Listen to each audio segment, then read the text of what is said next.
নমস্কার বন্ধুরা, শ্রীকৃষ্ণ আমাদের জীবনে অনেক মূল্যবান শিক্ষা দিয়ে গেছেন। আজ আমরা শ্রীকৃষ্ণের একটি কাহিনী শুনব, যেখানে তিনি আমাদের শেখান অহংকারের পতন ও বিনম্রতার মহিমা। এই গল্পটি আপনাকে দেখাবে কিভাবে অহংকার আমাদের ক্ষতির কারণ হয়ে দাঁড়ায় এবং বিনম্রতা কিভাবে আমাদের জীবনে সমৃদ্ধি আনে। একবার ইন্দ্র, দেবতাদের রাজা, তার ক্ষমতা নিয়ে খুবই অহংকার হয়ে উঠলেন। তিনি মনে করলেন পৃথিবীর সব মানুষ ও দেবতা তার ইচ্ছা অনুযায়ী চলে। ইন্দ্র ভেবেছিলেন যে তিনি ছাড়া অন্য কেউ মানুষের কল্যাণ করতে পারে না।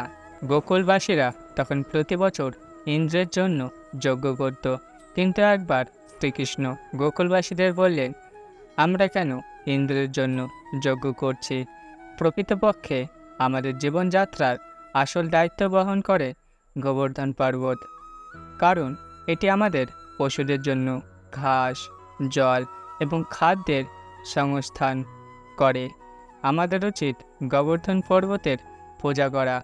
গোকুলবাসীরা শ্রীকৃষ্ণের পরামর্শ অনুযায়ী গোবর্ধন পর্বতের পূজা শুরু করল। ইন্দ্র যখন এটি জানলেন, তখন তিনি ক্রুদ্ধ হয়ে উঠলেন। তিনি ভাবলেন, শ্রীকৃষ্ণ আমাকে অপমান করেছে এবং আমাকে পরাজিত করতে চাইছে।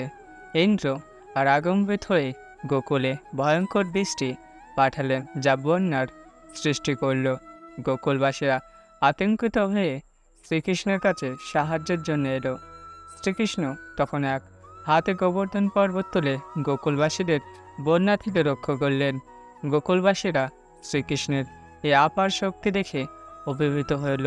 ইন্দ্রও এ ঘটনা দেখে তার অহংকারের পতন ঘটালেন। তিনি বুঝলেন যে তার শক্তি ও অহংকারের বিনিময়ে শ্রীকৃষ্ণের বিনম্রতা এবং আপার ক্ষমতার কাছে তিনি অসহায়। ইন্দ্র শ্রীকৃষ্ণের কাছে এসে ক্ষমা প্রার্থনা করলেন এবং তার ভুল স্বীকার করলেন। এই কাহিনীটি আমাদের শেখায়, অহংকার আমাদের জীবনে সর্বদা পতনের কারণ হয়। ইন্দ্র তার অহংকারের কারণে শ্রীকৃষ্ণের কাছে পরাজিত হয়। তাই আমাদের জীবনে অহংকার নয়, বিনম্রতা ধারণ করতে হবে। শ্রীকৃষ্ণের বিনম্রতা এবং ধৈর্য গোকুলবাসীদের রক্ষা করে। বিনম্রতা আমাদের জীবনে সুখ ও শান্তি নিয়ে আসে এবং আমাদের বড় থেকে বড় বিপদে রক্ষা করতে পারে।